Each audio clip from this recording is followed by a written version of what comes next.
Paano magtatagumpay sa ating plano o goals this 2024? Tandaan po natin ang mga guide na ito. First, let go of the past. Pangalawa, increase forward progress. And pangatlo, pursue purposeful living. Natapos na po tayo sa una at pangalawa at ngayon naman po ay ituloy natin sa pangatlo, ang pursue purposeful living. Bago po tayo magpatuloy ay inaaniyahan ko po kayong suportahan ako sa adhikain kong ito na makapagbahagi ng mga salita ng Panginoon through social media platforms dahil naniniwala po ako na mas maraming tao ngayon ang babad sa panonood dito at hindi malayong maabot natin sila. Kaya ibahagi po natin sa kanila ang mga matututunan natin sa sharing na ito. So tuloy po tayo, pursue purposeful living o isabuhay mo ang buhay na may layunin. Basahin po natin ang Filipos chapter 3 verse 14.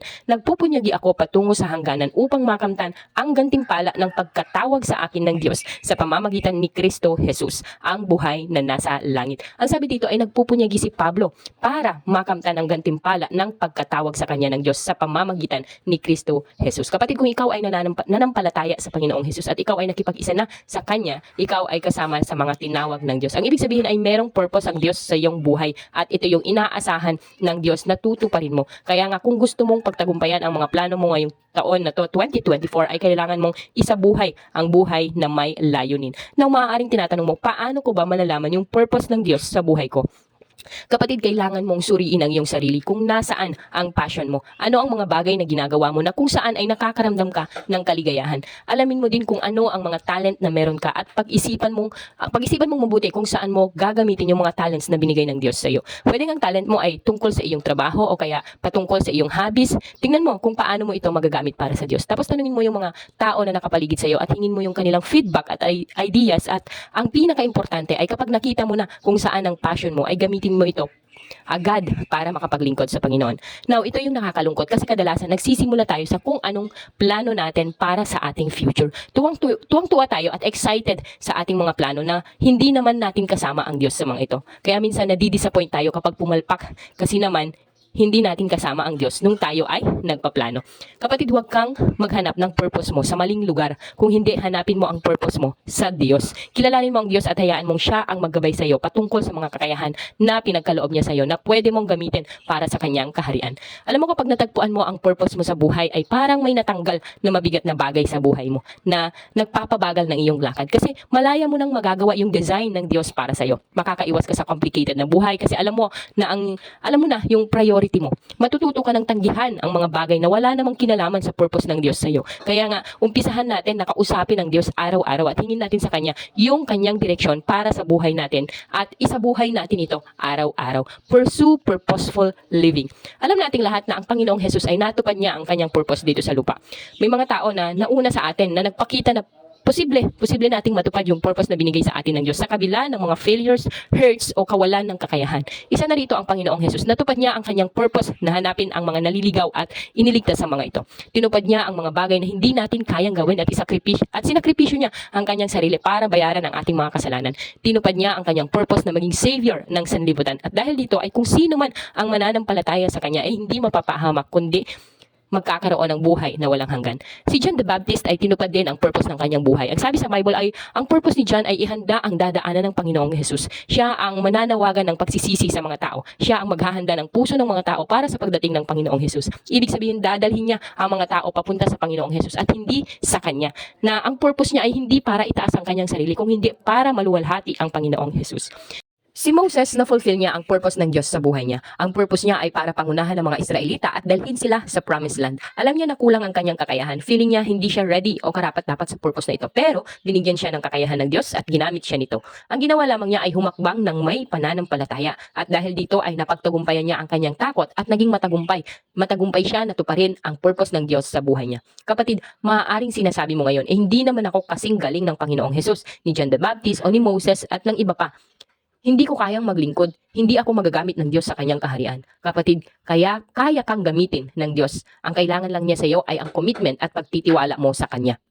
At na kahit anong ipagawa ng Panginoon sa iyo ay sasamahan ka niya at tutulungan ka niya. Kapatid, sa dulo ng buhay mo ay hindi ka naman huhusgahan sa dami ng diploma mo, sa dami ng pera mo, sa dami ng accomplishments mo sa buhay mo. Kung hindi, huhusgahan ka kung natupad mo ba o hindi ang purpose ng Diyos sa buhay mo. Natupad mo ba ang design niya para sa iyo?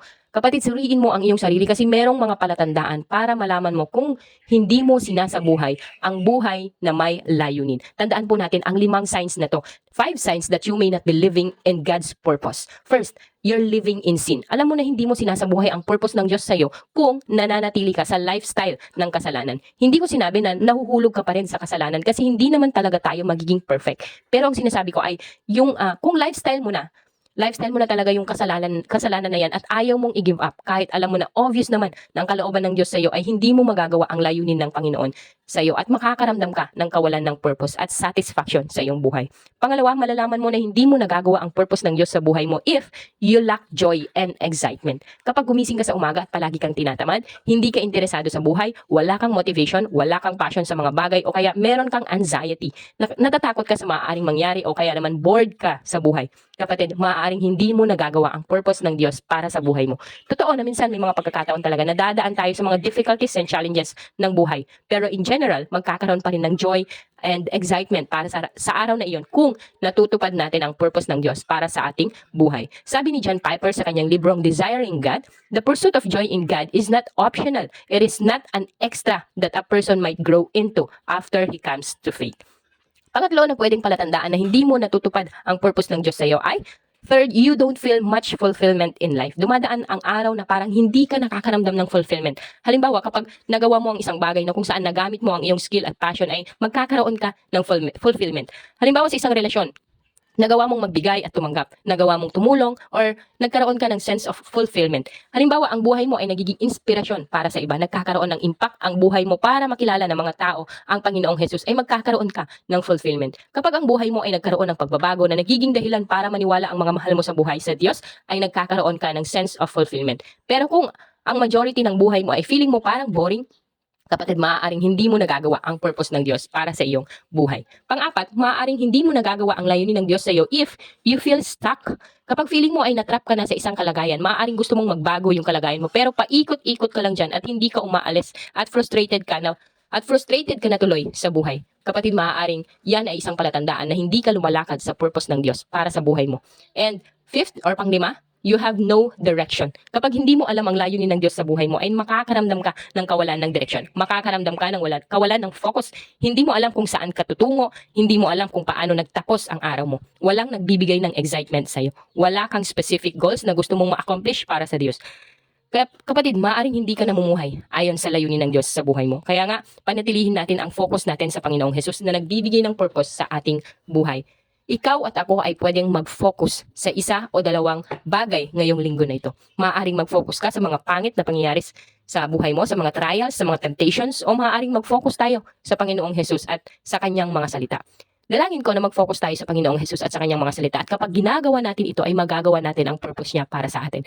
Kahit anong problema daanan natin ay mag-focus tayo sa Diyos, sa gusto niyang gawin natin at huwag tayong mag-focus sa mga bagay na makakahadlang sa layunin ng Diyos sa atin. Maaaring iniisip natin, parang ang labo naman yata yan, hindi ko maintindihan. Kapatid, tandaan mo ito, huwag mong hahayaan na yung mga bagay na hindi mo alam or hindi mo naiintindihan ang humadlang sa'yo para sa purpose ng Diyos sa iyo, okay? Magtanim ka ng magtanim at hayaan mo na ang Diyos ang gumawa ng pagbubunga. Maaaring hindi mo alam o hindi mo maintindihan kung bakit yung pakikipag-usap mo sa Diyos araw-araw ay magbubunga ng iyong pagkakatatag or paglago.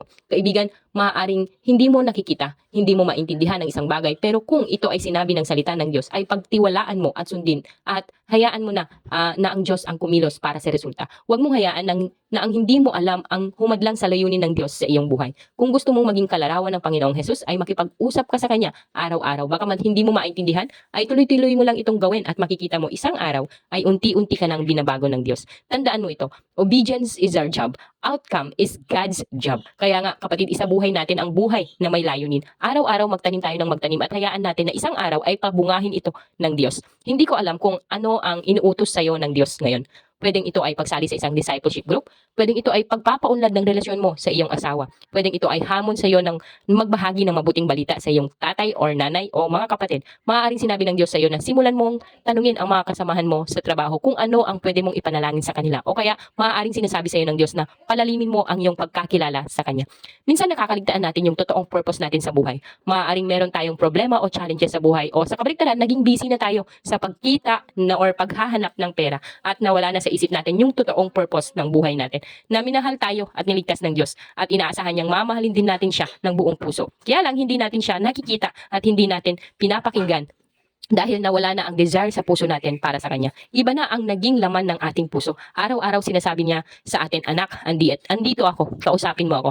Palaguin natin yung ating nagmamahalang relasyon dahil ito yung purpose ko para sa iyo. Kaya lang, tayo naman ay ang layo ng tingin natin, ang layo ng focus natin. Mga kapatid, bumalik po tayo sa Panginoon. Tuparin natin ang matagal ng plano niya sa atin. Maaaring nawala tayo sa tuwid na landas. Maaaring kinakausap tayo ng Diyos ngayon at nais na nating isuko ang buhay natin sa Kanya. Manampalataya tayo sa Panginoong Hesus na Siya ang nagbayad ng lahat nating kasalanan. At kapag ginawa natin ito ay patatawarin niya tayo at bibigyan ng buhay na walang hanggan. Bibigyan ka rin niya ng bagong simula at direksyon sa buhay. Kung ito ang nais ng iyong puso, ay ipahayag mo ang iyong pananampalataya sa Panginoong Hesus. Kahit nasan ka, ay sabihin mo ito sa pamamagitan ng isang panalangin. Panginoong Hesus, inaamin ko po na ako ay makasalanan. Patawarin niyo po ako. Nananampalataya po ako na ikaw ang nagbayad ng aking kasalanan sa krus at ngayon nga po ay binubuksan ko na ang aking puso. Pumasok ka at manahan sa akin. Tinatanggap kita bilang aking Panginoon at tagapagligtas. Simula ngayon ay tataligdan ko na ang aking kasalanan. Tulungan mo po ako na magawa ang purpose mo sa buhay ko. Amen. Bago po tayo magtapos ay tandaan po natin ito. Sabi ni Billy Sunday, more men fail through lack of purpose than lack of talent. Kapatid, mas maraming nabibigo. Hindi dahil sa kulang ang kanilang talent, kung hindi dahil sa hindi nila alam ang purpose kung bakit nila ginagawa ang isang bagay. Kung gusto mong maging matagumpay sa taon na ito na 2024, huwag mong aalisin ang purpose ng Diyos sa iyong buhay. Paano mo ito gagawin? Una, let go of the past. Hayaan mo na ang iyong nakaraan ay huwag humadlang sa gustong ipagawa ng Diyos sa iyong buhay. Pangalawa, increase forward progress. Tuloy-tuloy mong gawin ang pagpapaunlad sa lahat ng area ng buhay mo para sa glory ng Diyos. Pangatlo, pursue purposeful living. Siguraduhin mo na isinasabuhay mo ang purpose ng Diyos para sa iyo. Hanapin mo kung ano yung mga talent at skills na binigay sa iyo ng Diyos at gamitin mo ito para sa kanyang kaharian. At ito ang magbibigay sa iyo ng sense of fulfillment, joy, and excitement. Kahit pa nga minsan ay dadaan talaga tayo sa maraming pagsubok, maraming problema.